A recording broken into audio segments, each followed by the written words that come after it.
Aceh membubarkan Badan Ad Hoc Penyelenggara Pemilu (BPK) dan PPS. Pembubaran berlangsung tadi malam di Gedung UCC Unmuha, Banda Aceh. Berikut informasi selengkapnya. Tampak hadir pada acara tersebut Wali Kota Aminullah Usman, Ketua DPRK Arif Nyakumar, Ketua KIP Aceh Samsul Bahri, pejabat instansi terkait, media, dan penyelenggara pemilu tingkat kecamatan maupun kampung. Ketua KIP Banda Aceh Indra Mirwadi dalam laporannya menyampaikan terima kasih kepada semua pihak yang berpartisipasi mensukseskan pemilu 2019.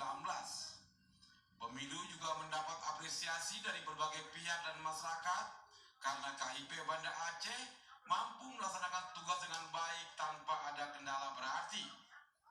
Sebagai ucapan terima kasih, KIP Banda Aceh memberikan plakat penghargaan terhadap Forkopimda, instansi terkait, dan sejumlah media yang telah berperan mensukseskan pemilu 2019.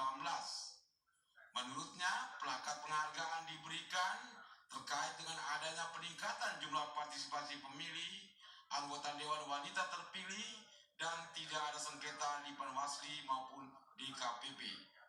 Partai-partai politik maupun partai politik sebagai peserta pemilu maupun pemilih itu tidak ada yang merasa dirugikan, semua merasa dilayani dengan baik. Kemudian sengketa di KPP tidak ada. Ada sengketa di MK, tapi satu sudah diselesaikan dengan baik, tidak ada masalah. Selanjutnya partisipasi meningkat sangat tinggi dari 63% di pemilu sebelumnya menjadi 78%. Saya kira ini suatu apresiasi yang dilakukan oleh tim Kota Banda Aceh. Perlu kita sambut baik karena setiap mereka sudah bekerja dengan baik, tentu kita harapkan ini akan ke depan akan lebih baik lagi.